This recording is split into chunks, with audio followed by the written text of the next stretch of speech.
ನಮಸ್ಕಾರ ಗೆಳೆಯರೆ, ನಮ್ಮ ಚಾನೆಲ್ಗೆ ನಿಮಗೆಲ್ಲರಿಗೂ ಸುಸ್ವಾಗತ. ದಕ್ಷಿಣ ಕನ್ನಡ ಜಿಲ್ಲೆಯನ್ನು ದೇವಸ್ಥಾನಗಳ ಬೀಡು ಎಂದು ಕರೆಯುತ್ತಾರೆ. ಇಲ್ಲಿ ಇಷ್ಟಾರ್ಥಗಳನ್ನು ಈಡೇರಿಸುವ ಎಷ್ಟೋ ಪವಿತ್ರ ಕ್ಷೇತ್ರಗಳಿವೆ. ಆದರೆ ಇಂದು ನಾವು ಒಂದು ವಿಶಿಷ್ಟವಾದ ಪ್ರಕೃತಿಯ ಮಡಿಲಲ್ಲಿರುವ ಅದ್ಭುತ ಕ್ಷೇತ್ರದ ಬಗ್ಗೆ ತಿಳಿದುಕೊಳ್ಳಲಿದ್ದೇವೆ. ಅದೇ ಸೌತಡ್ಕ ಶ್ರೀ ಮಹಾಗಣಪತಿ ದೇವಸ್ಥಾನ. ಸಾಮಾನ್ಯವಾಗಿ ದೇವಸ್ಥಾನವೆಂದರೆ ಗರ್ಭಗುಡಿ, ಗೋಪುರ, ಕಲ್ಲಿನ ಕೆತ್ತನೆಗಳು ಇರಲೇಬೇಕು. ಆದರೆ ಈ ದೇವಸ್ಥಾನಕ್ಕೆ ಯಾವುದೇ ಗರ್ಭಗುಡಿ ಅಥವಾ ಚಾವಣಿ ಇಲ್ಲ. ಈ ಗಣಪತಿಗೆ ಆಕಾಶವೇ ಚಾವಣಿ ಮತ್ತು ಸುತ್ತಲಿರುವ ಹಸಿರು ಮರಗಿಡಗಳೇ ಗೋಡೆಗಳು. ಈ ವಿಶಿಷ್ಟ ಕ್ಷೇತ್ರದ ಮಹಿಮೆಯೇನು? ಇಲ್ಲಿ ಗಂಟೆ ಕಟ್ಟಿದರೆ ಅಂದುಕೊಂಡ ಕೆಲಸ 45 ದಿನಗಳಲ್ಲಿ ಆಗುತ್ತಾ? ಈ ಎಲ್ಲಾ ಕುತೂಹಲಕಾರಿ ವಿಷಯಗಳನ್ನು ಇಂದಿನ ವಿಡಿಯೋದಲ್ಲಿ ನೋಡೋಣ. ವಿಡಿಯೋವನ್ನು ಕೊನೆಯವರೆಗೂ ನೋಡಿ. ದಕ್ಷಿಣ ಕನ್ನಡ ಜಿಲ್ಲೆಯ ಬೆಳ್ತಂಗಡಿ ತಾಲೂಕಿನ ಕೊಕ್ಕಡ ಗ್ರಾಮದಿಂದ ಸುಮಾರು 3 ಕಿಲೋಮೀಟರ್ ದೂರದಲ್ಲಿ ಈ ಸೌತಡ್ಕ ಕ್ಷೇತ್ರವಿದೆ. ಇಲ್ಲಿರುವ ಗಣಪತಿಯನ್ನು ಬಯಲು ಗಣಪತಿ ಎಂದೂ ಕರೆಯುತ್ತಾರೆ. ಭಕ್ತರು ಯಾವುದೇ ಅಡೆತಡೆಯಿಲ್ಲದೆ ಯಾವ ಹೊತ್ತಿನಲ್ಲಿ ಬೇಕಾದರೂ ಬಂದು ಗಣಪತಿಯ ದರ್ಶನ ಮಾಡಬಹುದಾದ ಕಾರಣಿಕ ಕ್ಷೇತ್ರವಿದು. ಇಲ್ಲಿರುವ ಗಣಪತಿಯ ವಿಗ್ರಹವು ಕಪ್ಪು ಶಿಲೆಯದ್ದಾಗಿದ್ದು, ಈ ವಿಗ್ರಹದ ಪಕ್ಕದಲ್ಲೇ ಸಿದ್ಧಿ ಮತ್ತು ಬುದ್ಧಿಯ ಮೂರ್ತಿಗಳು ಇವೆ.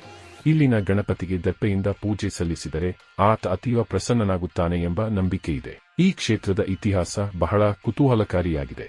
ಹಿಂದೆ ಈ ಪ್ರಾಂತ್ಯವನ್ನು ಆಳುತ್ತಿದ್ದ ರಾಜಮನೆತನದವರ ಆರಾಧ್ಯ ದೈವ ಈ ಗಣೇಶನಾಗಿದ್ದನು. ಆ ಕಾಲದಲ್ಲಿ ಈ ದೇವಸ್ಥಾನವು ಕೇವಲ ರಾಜಮನೆತನದವರಿಗೆ ಮಾತ್ರ ಸೀಮಿತವಾಗಿತ್ತು. ಆದರೆ ಕಾಲಕ್ರಮೇಣ ಶತ್ರುಗಳ ಆಕ್ರಮಣದಿಂದಾಗಿ ಇಡೀ ಪ್ರಾಂತ್ಯ ಮತ್ತು ದೇವಾಲಯವು ನಾಶವಾಯಿತು. ಹಲವು ವರ್ಷಗಳ ಕಾಲ ಕಾಡಿನ ಮಧ್ಯೆ ಅಜ್ಞಾತವಾಗಿದ್ದ ಈ ಗಣಪತಿಯ ವಿಗ್ರಹವು ಕೆಲವು ಗೋಪಾಲಕರಿಗೆ, ದನ ಕಾಯುವವರಿಗೆ ದೊರೆಯಿತು. ಅವರು ಅತ್ಯಂತ ಭಕ್ತಿಯಿಂದ ವಿಗ್ರಹವನ್ನು ತಂದು ಈಗಿರುವ ಪ್ರಶಸ್ತ ಜಾಗದಲ್ಲಿ ಪ್ರತಿಷ್ಠಾಪಿಸಿದರು. ಸೌತಡ್ಕ ಎಂಬ ಹೆಸರು ಬಂದಿದ್ದು ಹೇಗೆ?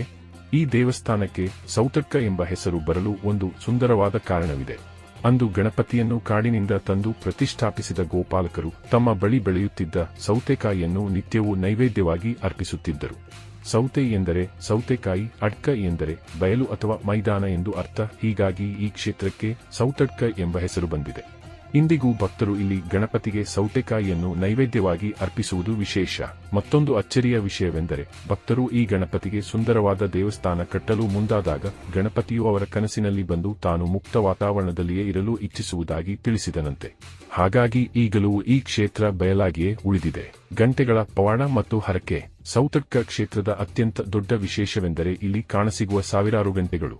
ಭಕ್ತರು ತಮ್ಮ ಮನದ ಇಚ್ಛೆಯನ್ನು ಗಣಪತಿಯ ಬಳಿ ಹೇಳಿಕೊಂಡು ಇಲ್ಲಿ 1 ಗಂಟೆಯನ್ನು ಕಟ್ಟಿದರೆ 45 ದಿನಗಳ ಒಳಗಾಗಿ ಅವರ ಕೋರಿಕೆ ಪೂರ್ಣಗೊಳ್ಳುತ್ತದೆ ಎಂಬ ಬಲವಾದ ನಂಬಿಕೆಯಿದೆ. ವಿದ್ಯೆ ಬಯಸುವವರಿಗೆ ವಿದ್ಯಾ ಪ್ರಾಪ್ತಿ, ಹಣದ ಸಮಸ್ಯೆ ಇದ್ದವರಿಗೆ ಆರ್ಥಿಕ ಸುಧಾರಣೆ ಮತ್ತು ಸಂತಾನ ಭಾಗ್ಯವಿಲ್ಲದ ದಂಪತಿಗಳಿಗೆ ಸಂತಾನ ಫಲ ದೊರೆಯುತ್ತದೆ ಎನ್ನಲಾಗುತ್ತದೆ.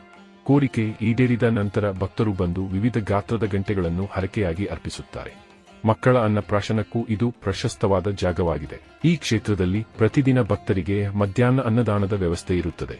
ಸಂಕಷ್ಟಿ ಮತ್ತು ಚೌತಿಯ ದಿನಗಳಲ್ಲಿ ಸಾವಿರಾರು ಭಕ್ತರು ಇಲ್ಲಿಗೆ ಆಗಮಿಸುತ್ತಾರೆ. ಇಲ್ಲಿ ಗಣಪತಿಗೆ ಪ್ರಿಯವಾದ ಕೊಬ್ಬರಿ ಮತ್ತು ಎಣ್ಣೆಯನ್ನು ಪ್ರಸಾದವಾಗಿ ನೀಡಲಾಗುತ್ತದೆ. ಅಲ್ಲದೆ ಚಂಪಕ ಪುಷ್ಪ, ಸಂಪಿಗೆ ಮತ್ತು ದಾಸವಾಳದ ಹೂವುಗಳು ಗಣಪತಿಗೆ ಅತ್ಯಂತ ಪ್ರಿಯವಾದುವು. ನೋಡಿದ್ರಲ್ಲ ಗೆಳೆಯರೆ, ಬಯಲೇ ಆಲಯವಾಗಿರುವ ಸೌತಡ್ಕ ಮಹಾಗಣಪತಿಯ ಮಹಿಮೆ ಎಂತಹದ್ದು ಎಂದು.